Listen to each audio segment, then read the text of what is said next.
To answer your question, I think it comes down to what's consuming your thoughts. Do you spend the majority of your waking hours thinking about this crazy business challenge that you can't wait to solve and tackle? Or are you spending the majority of your waking hours thinking, man, I wish I could be doing this or doing this or doing that? I don't want to be a product of my environment. I want my environment to be a product of me. Prestige Living Podcast. So with that, who do you want to be? Hello, welcome to Prestige Living, your audio content that sources the most influential and impactful individuals in Orange County. Oh, see? Oh, shit! I'm your host, Jay O'Brien, here with your co-host, Jordan Wilson, and Kane German. Hey. Today, our guest comes from the tech world and is making enormous strides toward improving the corporate world that we live in. Ray Gillenwater is the founder of Speak Up, a company created for employee-sourced problem-solving and idea generation, as well as the creator and host of the podcast Work Smart, where Ray interviews individuals who are leaving their footprint in the work arena in an innovative way.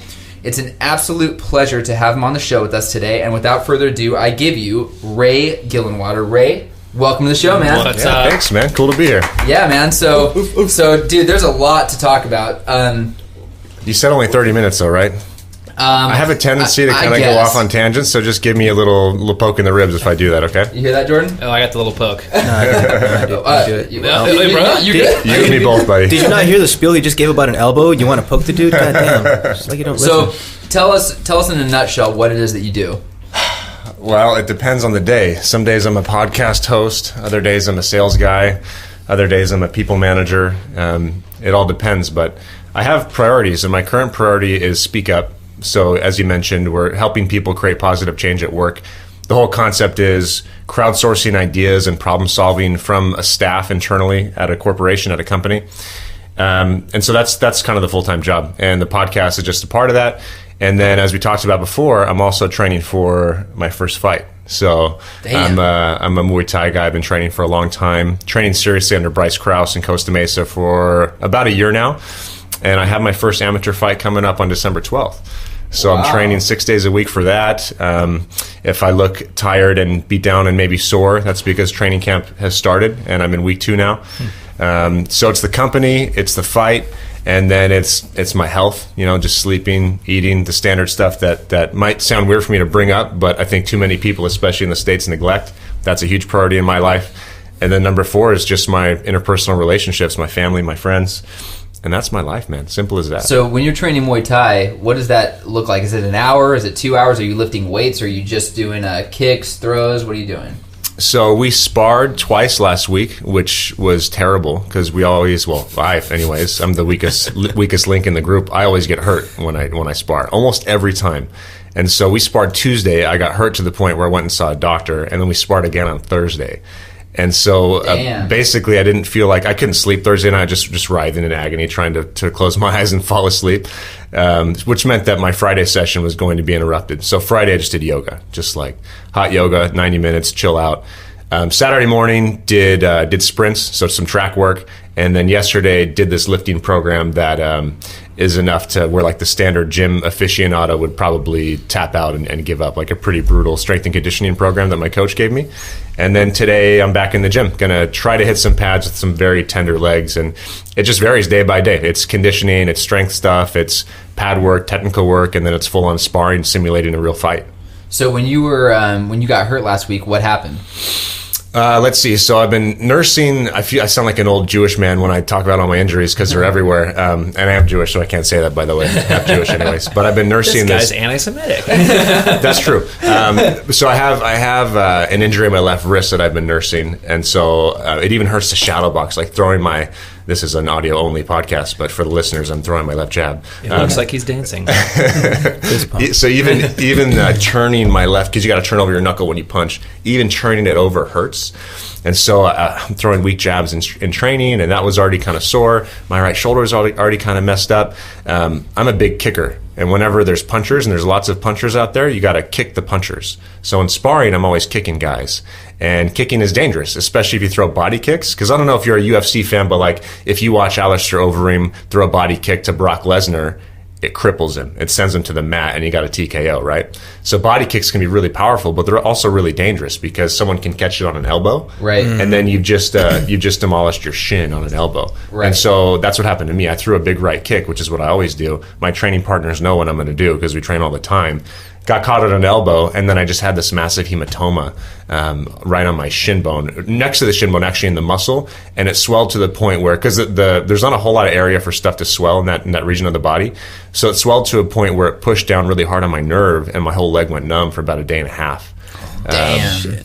And I won't get into the details of all the stuff that happens, but that's just one example of like a small injury that I had last week, and there were several. So I went to the doctor to get that kind of pushed out, and it's extraordinarily painful. Like you just called not feeling your leg for a day and a half a small injury. Well, so it's a minor to like a maybe moderate injury. A major injury would be like a severe concussion where you were unconscious, or a broken nose, or something that prevents you from training. Whereas this stuff, even though my leg went numb, we can kind of fix it, get back in the gym, keep training. Because if you don't, you're not going to be prepared for the fight, and you're never 100% for a fight. That's just kind of the way it works, right? Damn, that's crazy, man. So talk to us about Speak Up. This is your primary gig. This is your income earner, right? Not yet. It will be. Okay. Yeah, at the moment, it's my income drainer. Okay. Yeah. So that's most startups in the beginning, right? For sure, yeah. So how did it come to be? When did it come to be? And how does it work? So the story goes, throughout my career, I've always been the guy who wants to see things get better at companies. And whether or not the company wanted to listen to me, I've always been the one to speak my mind. And whether it be at Verizon as a sales rep, or later like a regional sales guy, or at BlackBerry as the guy running T-Mobile in California, or later in Singapore, Indonesia, etc., I would always let people know, bosses, whomever would listen, hey, these are the major problems that I think are getting in the way of what we're trying to accomplish. And these are some ideas that I have for the product or for the business. And that's controversial because a lot of people don't do that. And it's kind of uncomfortable for some to kind of hear what the lower guy in the totem pole has to say. But I didn't care, and I always just spoke my mind. And it worked out really well for me because oftentimes I would give valuable insight and decisions would be made accordingly, which inspired me. And it got me thinking, why is it that more companies aren't set up to kind of tap into that really valuable source of information, which is the people that know the company and the product better than anyone in the world, the people that spend the vast majority of their waking hours focused on the company. So if you ask your guys about the realty business, and specifically your clients and your customers, nobody's going to know the answers to those questions better than your guys, right? And so my whole thought is, how can we use technology to kind of automate that intelligence extraction process? Like, how do you bring everyone into the conversation? How do you create like true employee engagement? And that's a buzzword, but what it really means is, how do you give people that emotional connection to their work? And to me, the only way you're going to have that emotional connection to your job is if you give a shit. And how do you give a shit? It's basically being able to create change, being able to actually impact what the business does, and that's really motivating. And so things like Reddit and these other crowdsourcing tools out there just had me thinking, how do we apply this to business? And that's kind of where the idea for Speak Up came from. So when you what was your highest position, by the way, at BlackBerry? I left as the managing director of Australia and New Zealand. So Okay. It's kind of like the GM or like the CEO of that region, continent, whatever. And you were living in Singapore at the time? Or? Prior to that, I moved to Sydney for that job. Okay. Yeah. So the reason why I want to bring that up is because I want to provide a little bit of context as to where this idea came from and how valuable it is. It's not like you have someone who's been a cashier at Best Buy for 8 years, like, no one listens to me, everyone's doing things all wrong, and not to like discount that person's opinion, but you always hear people who are like complaining, and there's a difference between like improving and complaining. So this is just for the listeners, this is coming from someone who's been at the top, so to speak, and has created this platform for everyone to be engaged to improve what's happening in the workplace. And in fact, it became even more real to me as I got to the top, because one thing that happens as you progress through your career is you actually become more disconnected from the reality of the business, because you have hierarchy and you have all the politics you have to work through every day that prevent you from actually understanding like what's happening in the store, for example, from a BlackBerry perspective. And that's why I actually think that's a big reason why the company declined the way that it did, is because the executives sat in Waterloo and were super disconnected from the reality in the US, and didn't take the iPhone threat seriously enough, and didn't innovate quickly enough, and didn't execute well. And had they been more willing to take on the unvarnished truth, that really scary fact of, hey, things aren't as great as we all think it is, or they are, then perhaps that would have motivated everyone to do some things differently, which could have potentially changed the outcome of the company. I mean, BlackBerry still to this day is a kick-ass hardware manufacturer. They do really sweet phones. They do, and there's still a market out there for physical keyboards. I know there is. I miss my keyboard. The question is, how do you marry that with all the other needs of the market and the current competitive landscape to create a viable business? And they've yet to do that. Right. So Speak Up now that it's been implemented. How long has it been implemented? We just celebrated our 2-year anniversary. Congratulations. Thank you. Yeah. So walk us through a little bit how it works. Like say that I had no idea what it was and I maybe want to implement it here at RE/MAX Prestige. There are 2 ways to go about it. One is bottom up and one is top down. I'll first start with bottom up, then I'll get to your question. So let's say you work for Coca-Cola and you're like, hey, there's a bunch of stuff wrong with this company and we need to highlight these problems. We need to figure out how to solve them. You can go to getspeakup.com. You can enter my name at coca-cola.com email address. You can start inviting your coworkers and you can all rally around problems, the solutions to those problems, and then any idea or anything else you want to post in the account. The whole team comes in and votes and comments, and it kind of curates all the content in the feed. Because one problem might be, I don't get enough vacation time. Well, okay, that's not a very well structured problem. There may be some systemic issue with HR policies, which needs to be clearly articulated. But another problem might be, hey, the bottling practices we use in India mean that we're losing 30% of our potential gross profit. And then the solution might be, let's use this new technology to reduce the amount of plastic each bottle needs and blah, blah, blah, blah, blah. I'm pulling this out of thin air, right? And who suggests those? The workers themselves? Anyone. Yep. So the whole thought is bring everyone into the conversation, allow the whole team to try to solve these problems, and then you'll get these these amazing nuggets of inspiration and genius. I mean, so for example, I'll get back to this in a minute, but BlackBerry Messenger, like one of the killer apps for BlackBerry, was invented by an engineer at BlackBerry in his spare time.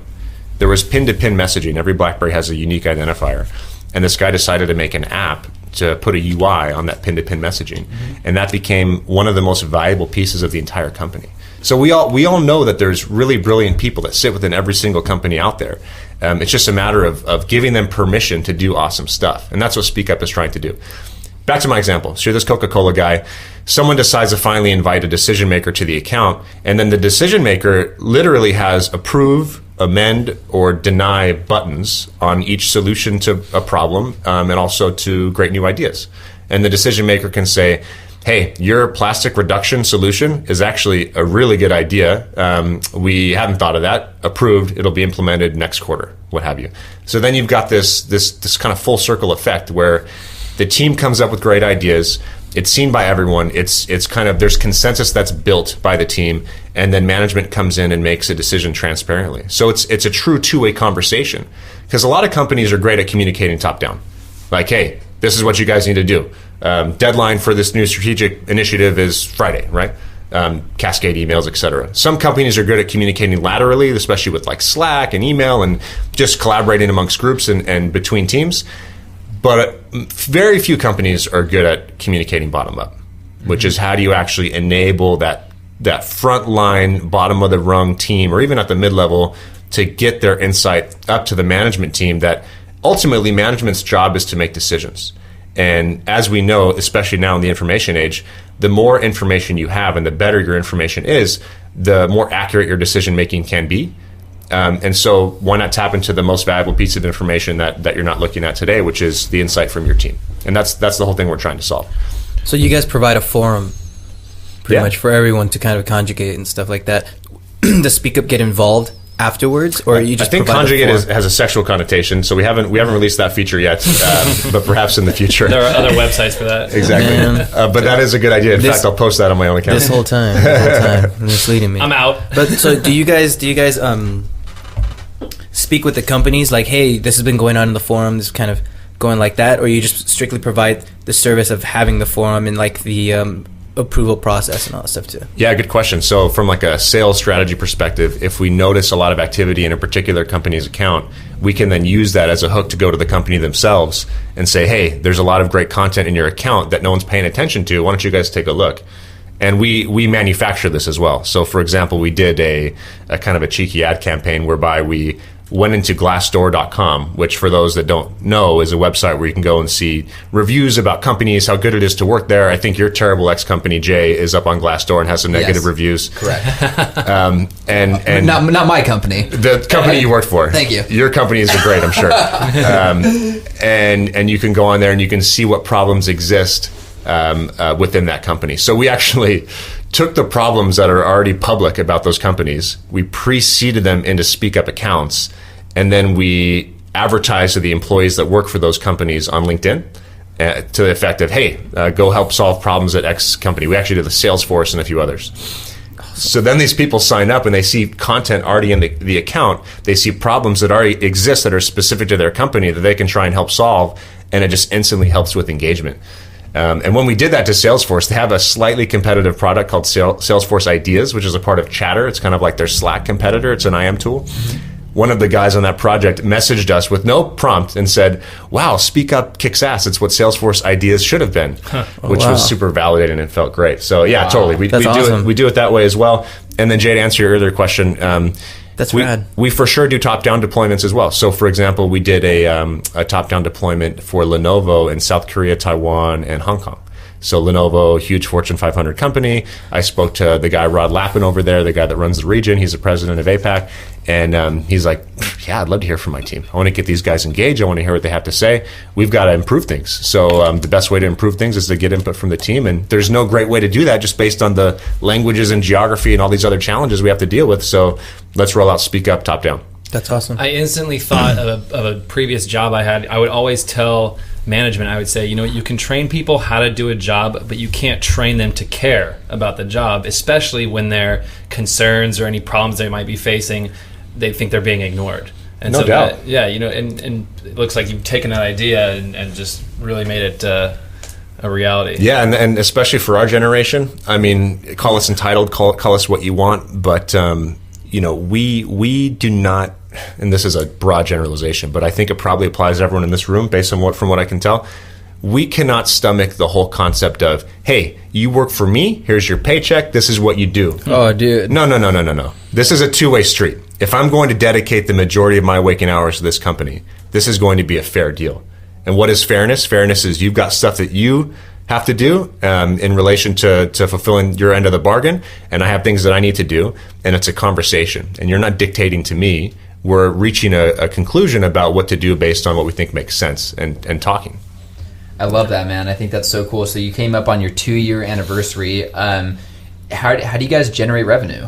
So it's SaaS, software as a service. So if you want to sign up for Speak Up, you can do so. It's free, up to 25 people. And then we have different plans that are tiered based on how many employees you have. So you just pay monthly, and then you always get the latest version of Speak Up, and you access it from the browser. So no need to, we don't ship you like an AOL CD you have to install yourself or anything like that. Okay. Awesome. Yeah. So go ahead, King. No, I just remembered. I didn't mean conjugation. I meant congregation. Congregation. I was an idiot. There it is. They came to me like 5 minutes later. Well, we were just talking about Narcos, and I think Pablo had some conjugal visits in that show. So oh yeah. my fault. So Ray, I Googled you, and the first one I think it was the second hit was an article linking to Forbes. No, this is good. Forbes website, why one entrepreneur left his $500,000 a year job to tackle a massive problem.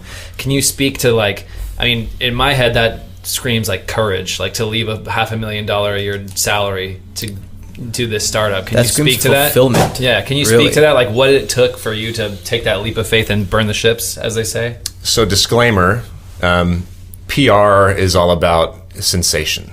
Right, you got to have that sexy headline that gets people to click and get people to read. So this article's bullshit. It's not bullshit, but I'll explain why it was positioned that way, and then I'll give you the full background and detail of the story. Sure. People want to read that salacious headline and then click and go, oh, what's the detail here? So yes, I was making $500,000 a year. Did I just say, you know what, I'm making fantastic money, everything else is perfect, it's time for me to throw this away and go start my own company? No, it was just the right time. Sure. Because BlackBerry was tanking. And we were insulated from that globally in Asia because we were still building a massive business. Like we'd built $1 billion business in Indonesia, which I think to this day is BlackBerry's biggest market, and then went on to build a $100 million business in the Philippines. All the while, North America is taking a nosedive. And then I went over to Australia. And in Australia, BlackBerry's brand was 8 out of 8. It was on par with the ZTE. Has anyone in this room ever heard of ZTE, the hardware manufacturer? No. Yes. Have you? Okay, so one. Well, I worked at Best Buy. There you go. So only an industry insider knows ZTE. Sure, exactly. So that's where our brand was, and it was my job to turn it around, which at 26 sounded like a pretty kick-ass thing. It's like, okay, I've only been to Australia once. I get to go to this awesome country. All these really smart people. I've worked with Australians in the past. There's tons in Singapore. A great turnaround opportunity. And by the way, we had a brand new device that was scheduled to come out. This new BB10 phone, brand new OS. It was an iPhone competitor, quote unquote. And let's do it. Got the cash. I know I can hire and build a kick-ass team. I've done that before. We've got the product coming out. I'm making good money. Happy days. I get down there, and then we start seeing the first signs of the facade cracking in Asia and in other parts of the world. And there's finally this realization and then a sense of panic shortly after from the execs at BlackBerry that, okay, perhaps this thing can't just go on forever the way things are with the status quo.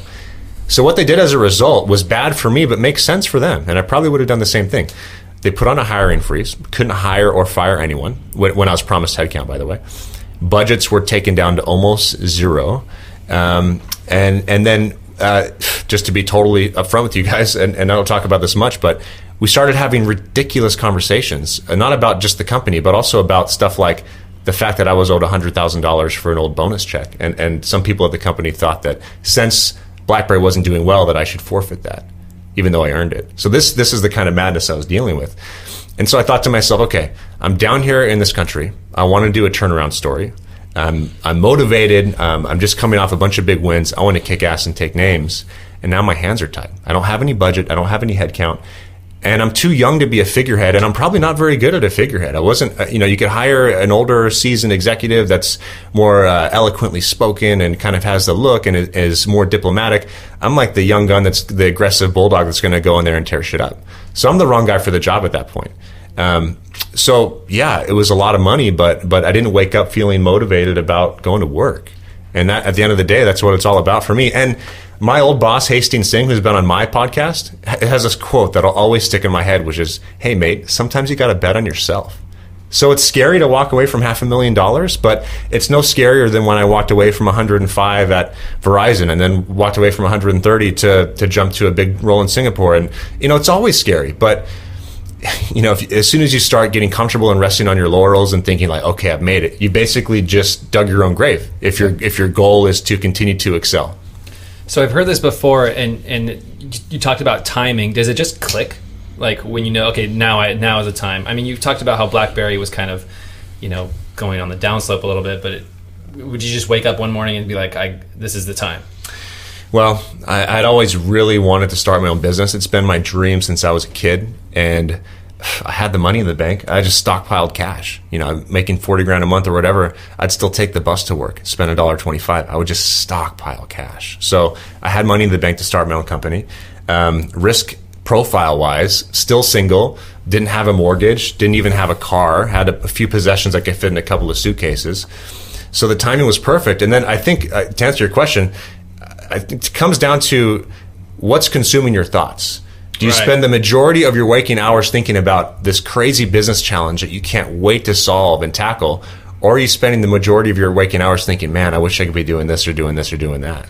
Note that right now. That's going to be the opening for the episode. I was just going to say. Note that right now. Yeah. That is perfect, man. So it was the latter for me. And I was like, all right, I'm going to get the fuck out of here. And I did. And by the way, no negativity towards BlackBerry. I'm trying to be totally objective. BlackBerry did amazing things for me in my career and made a lot of money, and I got my what I call basically an MBA, like a global MBA on the job. So nothing but positive things to say about what that company did for me. There was some goofy stuff that went on for sure, and we went our separate ways because we didn't see eye to eye, and we weren't helping each other out at that point, and it was best for both parties. But overall, great company and nothing but positive things to say, in general. That's an awesome it was just timing, something you wanted to do for yourself. That's just it. And then we get great news headlines out of that too. Yeah, a 26-year-old leaves $500,000 paycheck. I mean, that shit works, well, right? I mean, we're gonna recycle that. We're gonna recycle that shit. Yeah. We reused that headline like 4 or 5 times. I was gonna say, way. I've looked at like 4 articles. Like the next one on Business Insider, at 27, this guy quit a $500,000 job or $500,000 a year job at BlackBerry to launch a cool startup. Like 4 or 5 articles use the same words, just different order. And it's crazy because some of those articles do well for us. We'll get some new, we'll get a little spike in traffic, this and that. For whatever reason, when the Business Insider article launched, it doubled our business in 2 days. Wow. I mean, it was unreal. I had the whole team doing sales, even the technical guys, which was a mistake. But we had so many sales leads coming in; it was more than anyone could handle. It's a good problem to have. How many people do you have? 7. So we have an engineering team, customer success, which is like the tech startup version of customer service, co-founder, designer, and yeah, we just keep things lean and distributed and positive. And are they employees, independent contractors? Everyone's a contractor except for the founding team at this point, because we're just keeping things as lean as possible. And we there's a great article that just came out from Paul Graham of Y Combinator. Something about being, default dead or default alive. And default alive means no matter what happens in the future in terms of getting funding externally, can your business survive on its own? And so to be default alive, we keep things extremely inexpensive, keep our costs down, and we focus mainly on contractors. And then we know if some big event happens and we get tons of cash and we're going to scale exponentially, we can take all that and bring everyone on board, because everyone's itching to become a full-time employee. It's just a matter of timing. That's awesome, man. So then at what point did you add Work Smart to the equation? Yeah, I think that was maybe 3 months ago. I'm such a big podcasting fan. I'm just so I'm all about this whole concept of crowdsourcing and just creating this beehive of combined intelligence, and the internet facilitates that. And podcasts are this new medium that rides on the internet that just enables anyone to have conversations and share information in a free and distributed way. So it's such a brilliant concept that I'm getting so obsessed with, and I consume a lot of podcasts. At the same time, I'm doing content marketing for Speak Up, which for those that don't know is this concept of, hey, instead of just giving people these ads saying, oh, buy my stuff, and spending money on that, why don't you create things that provide value for your audience? Like in my case, the best ways to manage millennials. How do you engage your teams? Like, give them content that's interesting to them, and then they can just discover your product and realize its own merits, and then decide to buy it. And so I decided, beyond just contributing to entrepreneur.com and some other stuff that we do, let's do a podcast. And we started the podcast, and my brother and I, our tech VP of Tech Ops, Ben Gillenwater, sat down in front of our mics, much the same way you have your setup now, and was like, hey, let's do a test run and see how it goes. And we ended up recording an episode and was like, I think that's good enough. Let's release it and see if people listen, which is kind of the whole MVP concept of, releasing just a basic version of something to see if it works.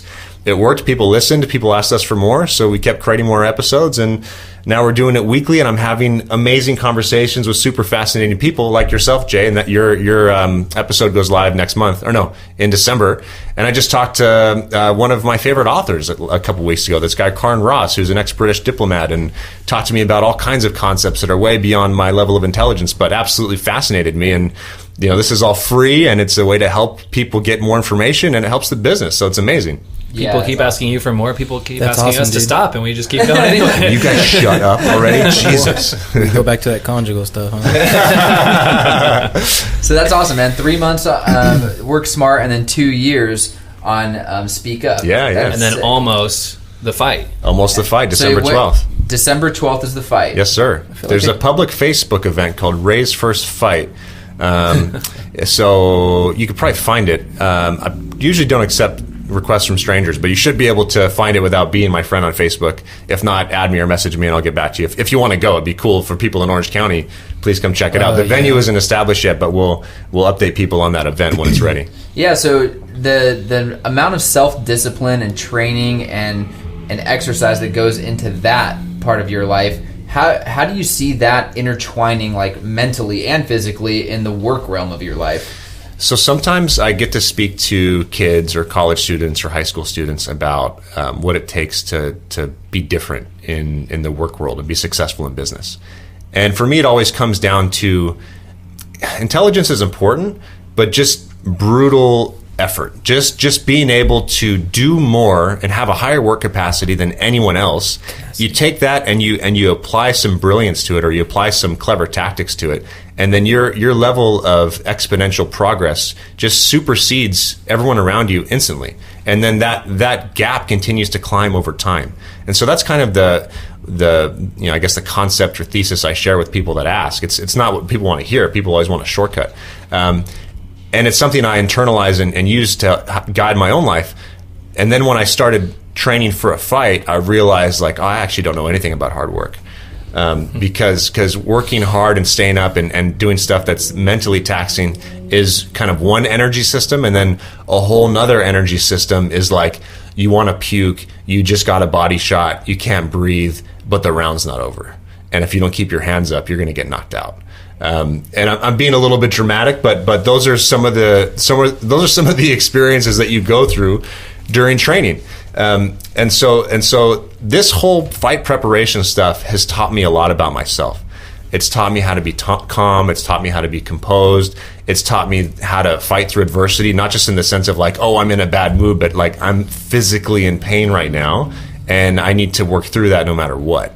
So it's been an exceptionally amazing experience. It's helped me grow as a human being. And in Latin class in high school, one of the quotes that I always remember is mens sano in corpore sano. I'm probably butchering that, but it's a sound mind and a sound body. That's exactly it. You got that? Okay, cool. We have a Latin scholar in the room. Perfect. Call on my Latin.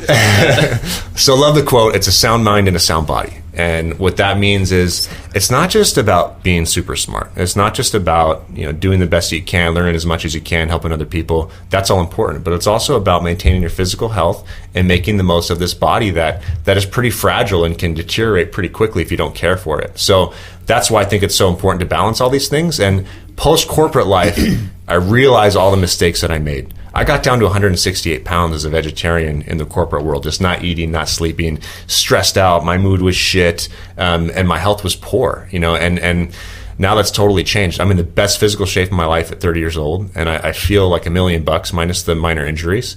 And, it takes a lot of time, but now I can't imagine a life where I don't spend at least 2 hours a day working on my physical body.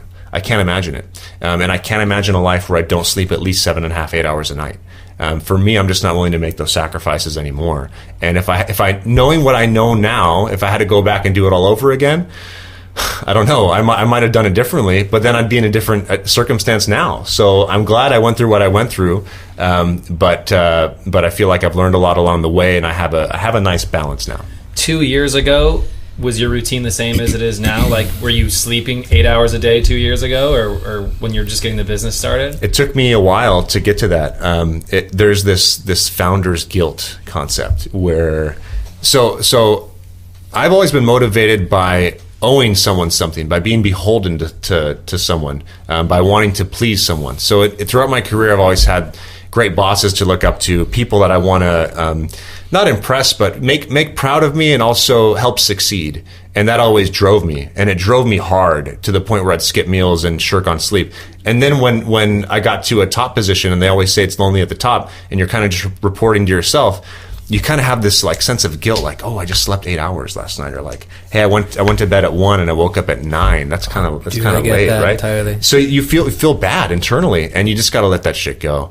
And now I have, and now I'm just unabashedly proud of the way that I manage my life, and I feel good about it. And if everyone has a problem with it or wants to judge me about it, fuck them. That's none of my concern. Come out December 12th. Yeah, Come at me, bro. I just don't care. I just don't even pay attention to what people think of me. It doesn't bother me at all. Oh, isn't life the best when you don't give a shit what people think about you? That's the great part of getting older, and it's always going to be there to a certain extent. But like, you look at me now versus when I was a teenager with Jay in the hardcore scene here in Orange County back in the day. I try not to give a damn back then, but your ego's fragile and you're not a fully developed person. And now at 30 and feeling confident about myself, where I'm at in my life, my priorities, I can't get bothered by knuckleheads, Dude, I feel like I just met the most interesting man in the world. I told you December 12th. He's sharp as fuck.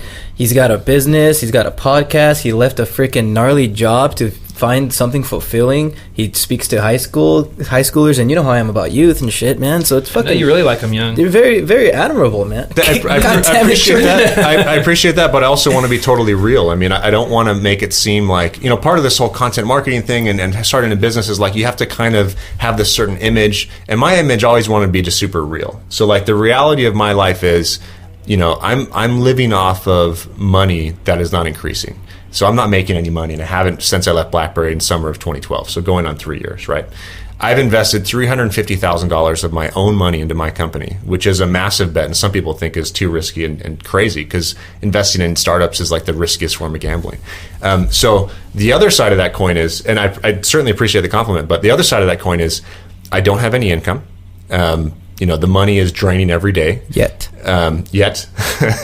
And by no means do I live a life of luxury. Like, I drive a Toyota, I live in an apartment, I'm roommates with my brother. All that's by design, and all that I love and I'm very happy with. But like, some people looking from the outside in, especially in Orange County, that want the, pardon using this, but the prestige lifestyle, right? Mm-hmm. They might look at that as suboptimal. For me, I'm perfectly content, and truly, like, I lay down in my bed every night, and it's not a Ritz-Carlton bed, which is what I was used to during the BlackBerry days, but I'm truly content and I'm satisfied, and I can close my eyes and take a deep breath and be super happy about where I'm at and the things that I have. Which is another thing that I learned over the years, which is like, all this peripheral luxury, fine dining, fine living stuff is such a distraction and it's total bullshit.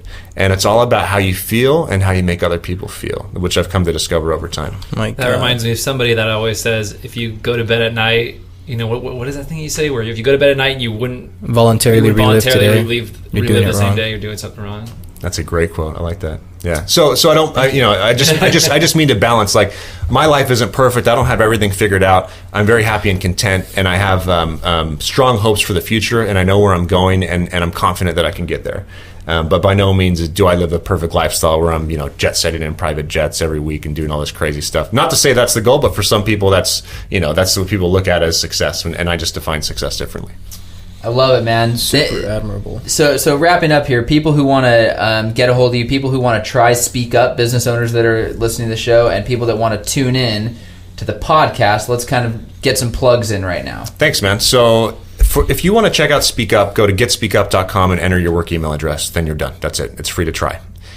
We also just launched a product called Speak Up Live. So it's a Google moderator replacement for these companies that do those Friday CEO meetings, and they want to capture questions from the whole audience. That's called Speak Up Live. Getspeakup.com/live. You can also check that out in beta now for free. The podcast is called Work Smart. So soundcloud.com/worksmart, or search for Work Smart on iTunes, and it's a Speak Up podcast, so you'll be able to see. You can follow me on Twitter. I'm at Ray G. Water, or the company is at Get Speak Up. So that's me. Awesome, Ray. Thank you so much for being with us today, man. It was absolutely great having you. Good conversation, guys. Awesome being here, and you guys know I'm a fan of what you do, so keep it up, and you guys inspire me as well. So that's what it's all about, man. Thank you. Thanks, man. We'll see you on December 12th. Awesome. Thanks, guys. Cue the music. Prestige Living Podcast. So with that, who do you want to be?